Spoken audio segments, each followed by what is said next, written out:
بسم اللہ الرحمن الرحیم۔ السلام علیکم۔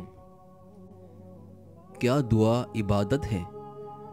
اس سوال کو میں قرآن اور حدیث کی روشنی میں بیان کروں گا۔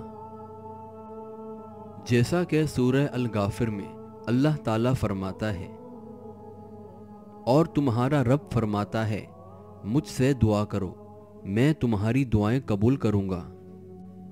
بے شک جو لوگ گھمنڈ میں آ کر میری عبادت سے منہ موڑتے ہیں وہ ضرور بضرور ذلیل و خوار ہو کر جہنم میں داخل ہوں گے۔ اس آیت پر غور کریں۔ اس میں اللہ رب العزت نے اپنے حضور ہمیں دعا کرنے اور سوال کرنے کی دعوت دی ہے، اور جو لوگ اللہ تعالیٰ سے دعا کرنے سے گریز کرتے ہیں انہیں اپنی عبادت سے گریز کرنے والوں میں شمار کیا ہے۔ اس سے معلوم ہوتا ہے کہ دعا عبادت ہے۔ اس بات کی وضاحت حدیث سے بھی ہوتی ہے۔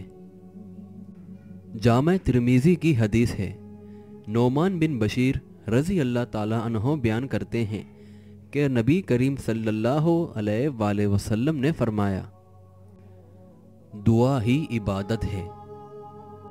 پھر آپ صلی اللہ علیہ وآلہ وسلم نے سورہ الغافر کی یہ آیت تلاوت کی، اور تمہارا رب فرماتا ہے مجھ سے دعا کرو، میں تمہاری دعائیں قبول کروں گا۔